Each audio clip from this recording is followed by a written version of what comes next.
Good morning, ladies. Welcome back after a couple of weeks off. My name is Marty Hicks. I am your relationship coach. My website is helloextraordinarylife.com. Check that out. There's a free offer on there. You may have already gotten it. I think the three of you have seen it already. And I will begin another 6-week course, my second 6-week course. My signature program, July, I can't remember the date, 19th, I believe it is. It's a Wednesday in the evening. Yes. So that will begin. I'll be putting out a flyer here in the next probably next week after I'm back home.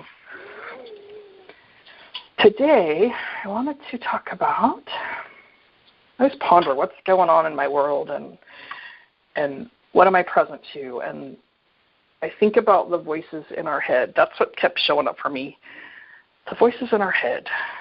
Not just me, but we all do this. And I wanted to open this with a question. Not for you to answer, but just for you to sit with and be present to as I go through what I'm talking about, and then we can all share at the end. I read it somewhere, or I can't remember, but the question was, if you have a friend that speaks to you the way you speak to you, would you still be friends? And I'm speaking of the times when we are hard on ourselves, when we're coming down on ourselves. Something happened, life happens. We had a death in the family, or friend, or marriage, divorce, job changes. Life happens, and something new, something uncomfortable, something we've risked. Maybe we're setting boundaries. Things that cause us to react.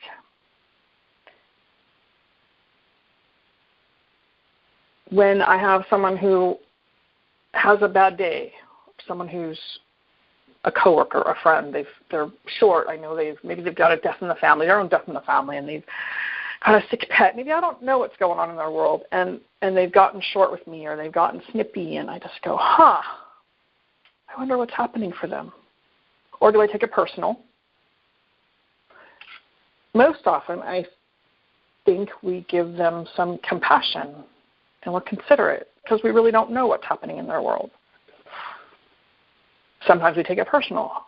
But my question on that is, or my point and my question is, do we give ourselves the same courtesy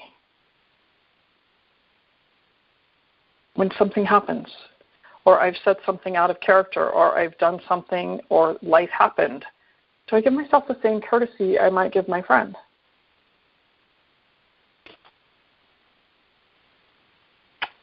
I find most often we don't do that for ourselves. I'll give it to you. But when I do something, or I make a mistake, or I've said something that wasn't kind, or maybe it was just truthful, I don't give myself that same consideration. I am not compassionate with myself. I'm not nice to myself. I start questioning myself.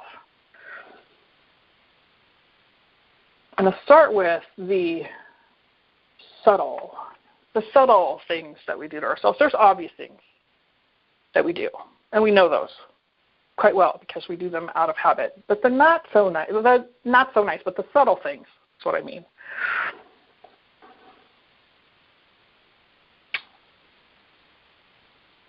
That I question myself, or I doubt myself.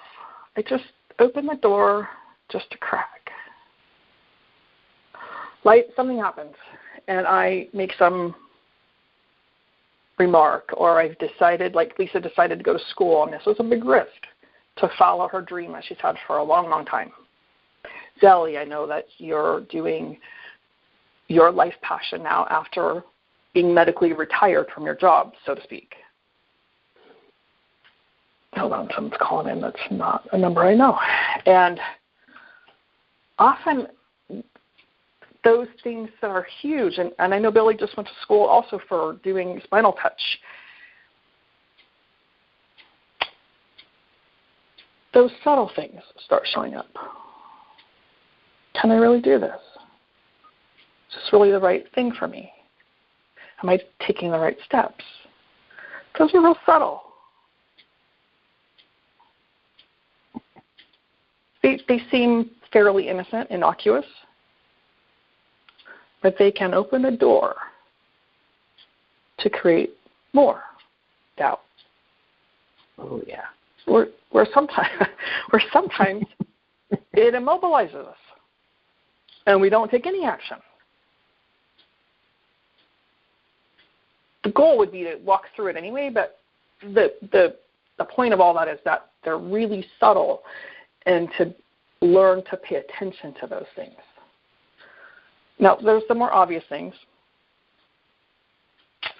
When we do something that's a clear thing that goes, oh, I just totally screwed that up. Oh, my God, I said that out loud.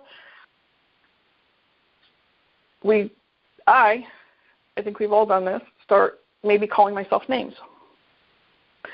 Or, you really screwed that up.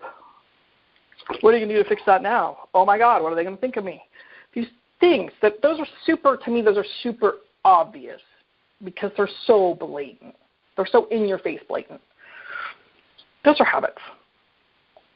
Those are our habits. And those are simply paying attention to stopping ourselves before we get too far down that road. The subtle ones, those are the ones that create, they're like undermining. They're undermining our self. And it's subtle and it's quiet, kind of like our intuition is subtle and quiet. It's kind of the same thing, just a different side of the coin. Creates quite doubt. When we open the door, it can create quite a lot of havoc in our own world. And then we look and we go, what the hell happened? Like, how did I end up here again? Or how am I doing this again?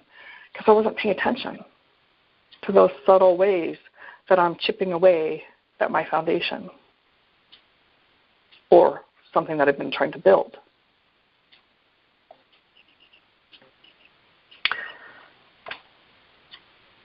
How do we stop it? How do we change that? Here's some of the things that I've done that I wanted to share with you. Because some of the first thing is to be aware of it. It's always awareness, right? We can't do anything unless we are aware of it.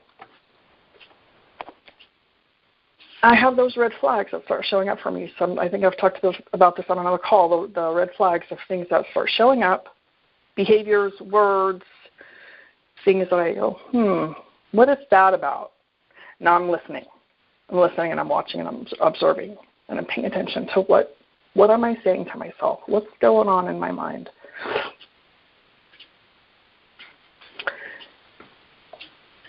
Once I catch it, I can then redirect it. If I don't catch it, I end up renting some space out for free.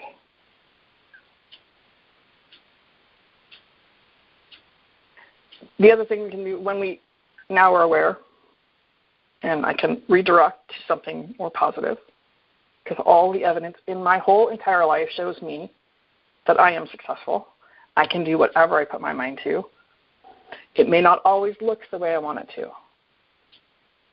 or the way I thought it would. But all of the evidence shows you're here now, alive and well, that we are successful. When I remember that, it takes me out of my own doubt, my own subtle. Sometimes I just do a simple, really? I go, oh, that's just a small little thing, but it's a little chink in the armor of the foundation. We're human. It's what we do in their habits. So it's really just about changing those habits. But until we can become aware of those really subtle things that undermine us, we just keep doing it. The obvious things are the obvious things. They're where we call ourselves names, or we're asking for permission, or we're looking outside of ourselves. Those are things like, I've taken that risk and I jumped and I went, what the hell was I thinking? When it gets hard, right? Was this really the right thing? Yes, of course it is. So remembering the purpose and remembering the why, that helps me to stay out of my own self-judgment and recrimination. And then the rest of it's changing the habit. Instead of doubting myself, what can I put in place of that? I've got this. I've done this before. I can console that little one that was inside of me when she gets scared and she's off in the corner going, what were you thinking? Why are we doing this? I'm scared. I'm not safe. I can reassure her.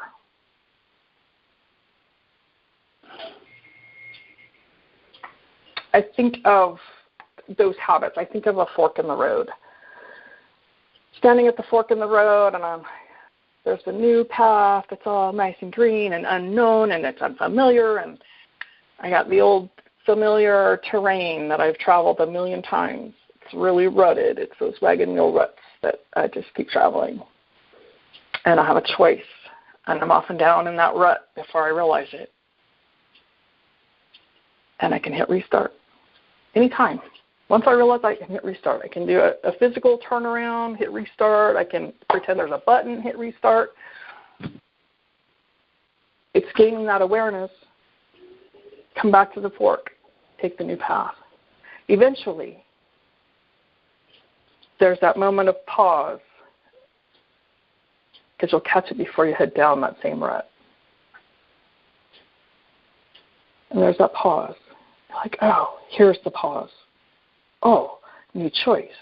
Oh, it's scary. It's uncomfortable. That's okay. I can do it anyway. And you get on the new road. Eventually, you just choose the new road, and there's no pause. And then you're like, whoa, when did that happen? That's really cool.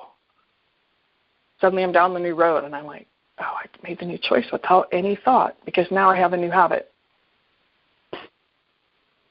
I've reprogrammed that sabotaging, self-recriminating,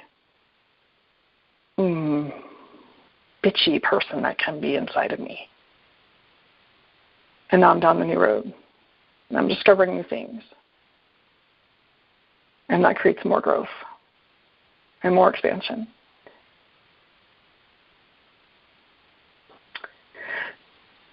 You can also post reminders around your house. I left a little note on Billy's in her mirror in the bathroom.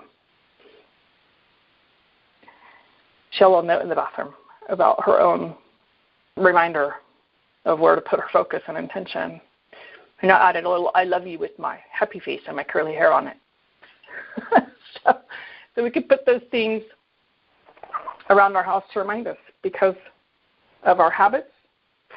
They're habits, and we do them over and over and over. So we put new things in place until we do the new habit.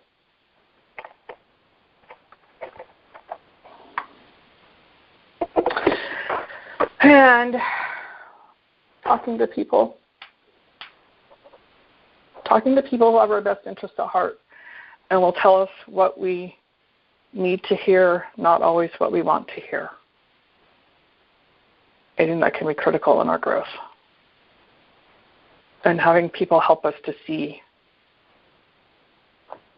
how am I showing up? What, like asking them, what do you see about this? It's really super uncomfortable, but it's been really, really helpful for me to change those ways that are so ingrained for my life. To gather the people around me that are willing to love me enough to tell me the truth, or to at least allow me to explore it.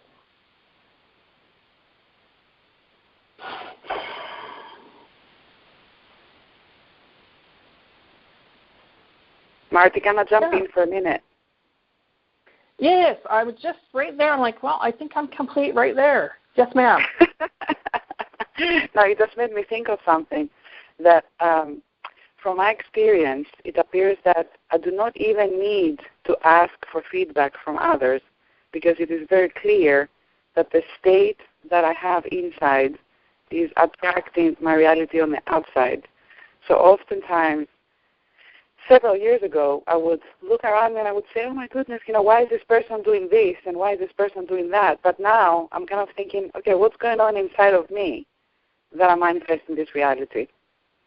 That's the one thing I wanted to say. And then I was thinking as you were speaking that for me, the most critical moment was to realize a word that you used was ingrained, that our reactions of self-criticism are automatic. And so for me, as you know, over the last several years, I'm going through the process. I know it takes a long time to change that ingrained response. These are automatic responses. Oh, what did you do that for? You did it again. Mm-hmm.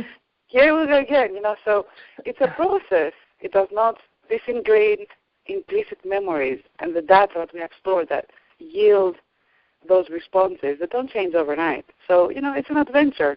So why don't we just enjoy the adventure? Thank you for that. Yeah.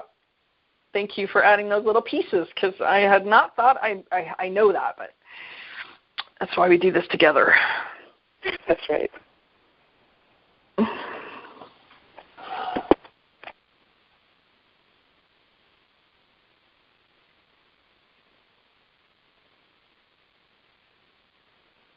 Yes, we are the common denominator in our world. I was having a conversation yesterday with someone who was saying she's just so judgmental and I said, so what I'll ask myself is, how is that a reflection of me? How am I being that to me? If I'm judging you or what someone's doing, either I'm still doing it, which is why I have such a judgment about it, or sometimes I haven't forgiven myself. I haven't forgiven myself and accepted that this is part of my path. So I'm judging them, and I'm judging my own judgment about them and about me, because maybe I don't do that anymore. But most often we do. If I'm judging someone else, I'm judging me too.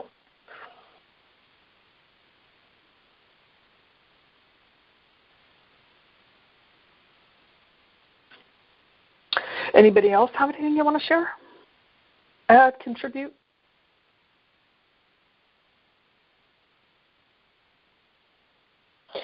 Billy, are you on mute?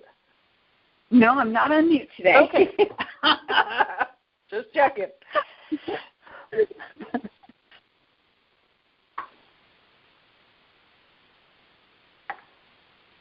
Are you good? Are you all complete?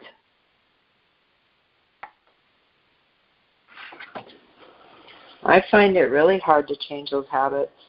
That's like cramming for the finals on Monday. The panic just came over me, and I'm not going to be able to do this, and started freaking out and crying. And it's like two of my friends that were here studying, he goes, Kelsey looks at me and goes, you do this every time, Lisa, and you pass. So why are you putting yourself through this? Good for him.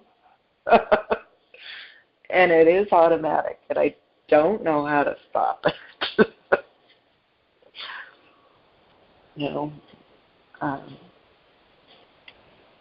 That self-talk I'm finding through going to school and all the stuff I've went through this past year, those voices that I thought were my mom telling me that I wasn't good enough and all that, that's mostly me. It isn't her.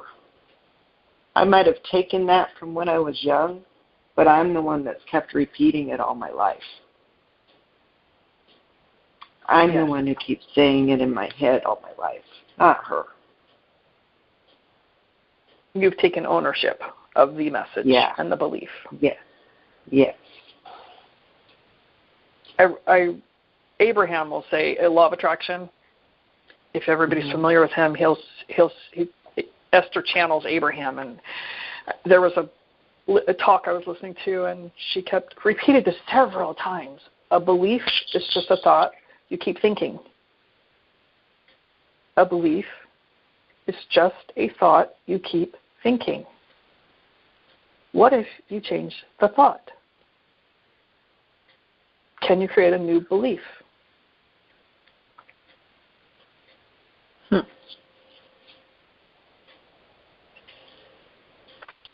So what if every time you had that thought, you do that cancel, alt, delete?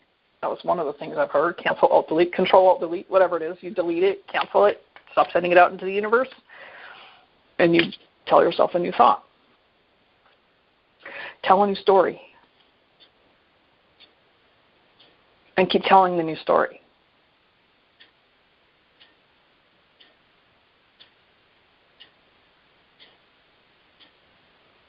It takes time. This is not an overnight flip the switch and we're done and we're all brand new. It's not. I've been doing this for years, and it still shows up. Now, it's not as severe, not as often, and I'm quicker to catch it. It's just been practice. You can still see some of those ruts, those wagon wheel ruts on the terrain of the earth from when those people traveled across the country over and over and over. That's what's in our brain, the same ruts. And it takes something to get out of them and stay out of them.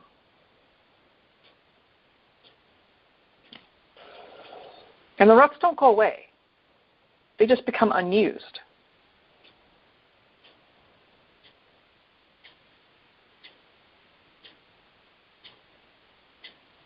Is that helpful? Yeah.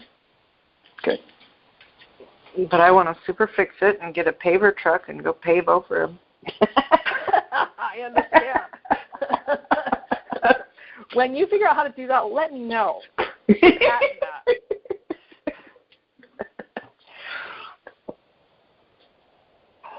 Yes, thank you for sharing.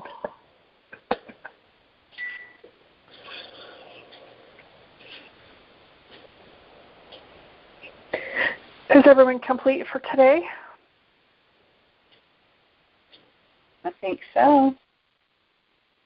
Awesome. Thank you for being here. Let me get back on there and turn that recording off. Thank you, Marty.